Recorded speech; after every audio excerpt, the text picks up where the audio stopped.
Hey, my name's Sean. Welcome to Echoes in Eternity Bourbon. Have you ever wondered if something's being usurped? Hey, yo, lesson here, babe. You come at the king, you best not miss.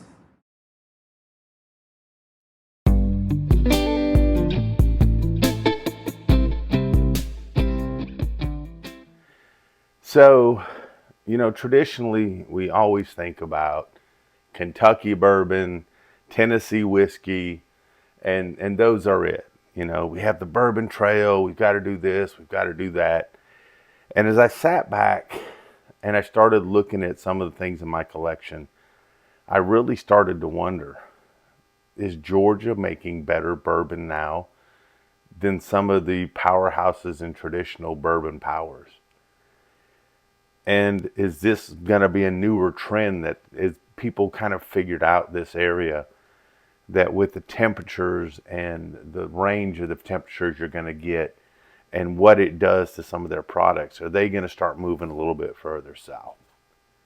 So I've got a ton of bottles up here, and I'm sure you're like, what the heck are all these dang bottles up here for?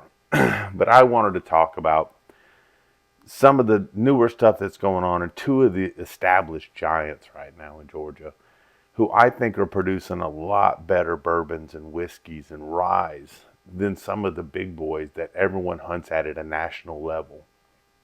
Now, one of these, they get a lot of their stuff elsewhere, but Short Barrel out of Atlanta, Georgia, doing amazing stuff. They do source from outside the area, but they're doing amazing stuff.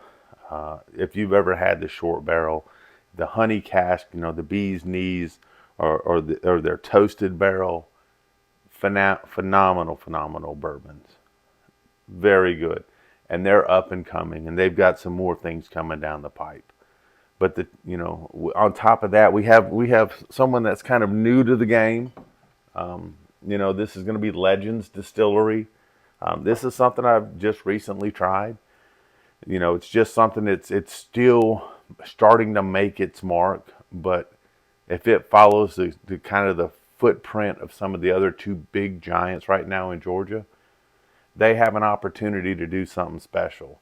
And they're doing some things a little bit different than the rest of the bourbon community, which makes it really neat. So that's something that's kind of on my purview. Kind of look out for them to see as they start getting some older offerings, what I find in them and what I think. You got to remember, any distillery that's new, it takes time. It takes time for them to get their juice going, everything starting to work the way they want, get their footprint in with some younger juice until they can mature some of their other stuff and make their blends or make their special cask releases, and then start on some other projects. So this is something to look for in the future. But the two big boys, and I've noticed this about myself, is I tend to reach for them more than a lot of the traditional Kentucky bourbons or some of the Tennessee whiskeys. I reach for them a lot more. And that's the first one over here on my left. And I've got, I don't know, what do I got over here? 13 different varieties of ASW. ASW out of Atlanta. This is a couple of guys that went to the University of Georgia, kind of had their thoughts that they would love to kind of bring rye back to the forefront in whiskey, and then started doing some other things. Their master distiller also went to the University of Georgia, had family history up in North Georgia of having some good recipes and things like that, family recipes, and started bringing his own thing to it. And just gold medal after gold medal and after gold medal. Phenomenal. I've fallen in love with a bunch of their stuff, whether it's their Amburana cask, their port finish, their Resurgence rye, and what Georgia Heartwood. I mean, they have so many different varieties that you're always going to have something interesting to sip on. And as you can tell, I collect a lot of them. And my wife's probably sick and tired of me collecting all this bourbon, but I'm trying to drink it a lot too. But I found that them and then who I think is the next giant is 13th Colony. You know, people are starting to figure them out. You know, this double oaked went insane last year.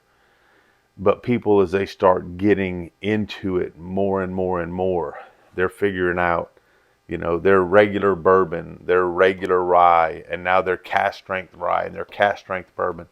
Hell, even one of my favorites is their sour mash, and it's discontinued just because, you know, it wasn't maybe gaining the momentum they thought it had. This is a 9-year sour mash, 105 proof. Phenomenal.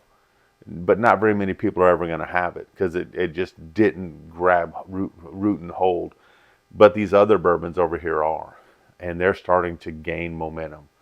Sealbox, they had them on there this past week on Friday, sold out in a minute. You know, on their cask strength bourbon, and on top of that, their cask strength rye, which came in at a hazmat 141 proof. So as these companies start to grow and they're turning out this great product, you wonder how much business they're going to start pulling away from the traditional big boys. And now you've got Indiana involved now, and so you see some of the cracks in the armor that they're having in maybe Kentucky right now and Tennessee, and they're no way going to fail in any way. As my brother-in-law likes to say all the time, bourbon is kind of recession-proof. When you're sad, you drink. When you're happy, you drink. I got it. But people, I think their palates are, especially with the prices of bourbons, they're not going to be afraid to try something new and try something that's maybe not from one of the traditional powerhouses. And I see Georgia with the climate. I see the way that they're distilling their stuff. I see the way that they're bringing it to the market at reasonable prices, that they're going to start to peel away a little bit of that. So the usurpers have arrived. 13th Colony and ASW out of Georgia. Are they going to be the next powerhouse in bourbon? You'll think Kentucky, Tennessee, and then Georgia. You know, you have some other things going on in other states. Seen some nice stuff out of Virginia. Seen some very nice stuff, of course, out of Nevada and California. But I think Georgia's going to be the next major power in bourbons and ryes and whiskeys, just because of the climate and the things that it brings. And lots of know-how to how to create these things. It just is now getting more and more available in these areas. So that being said, I want to try something a little bit new, but I notice when I look at my collections and where I grab my pours from, it seems to be something more local. And maybe it's because I like to shop local, or maybe it's because it's really freaking good. And I think it's the really freaking good part. To me, it doesn't matter where it's made, as long as when I drink on it, I really enjoy it. And I've seemed to enjoy these. But I'd like to know your thoughts. You know, I know it may not have made it out of this area a lot, but if you've had some of these products, what do you think, and how do they stack up with some of the big boys as far as taste, as far as, you know, nose, as far as finish, as far as price, and where do you see these distilleries going in the future?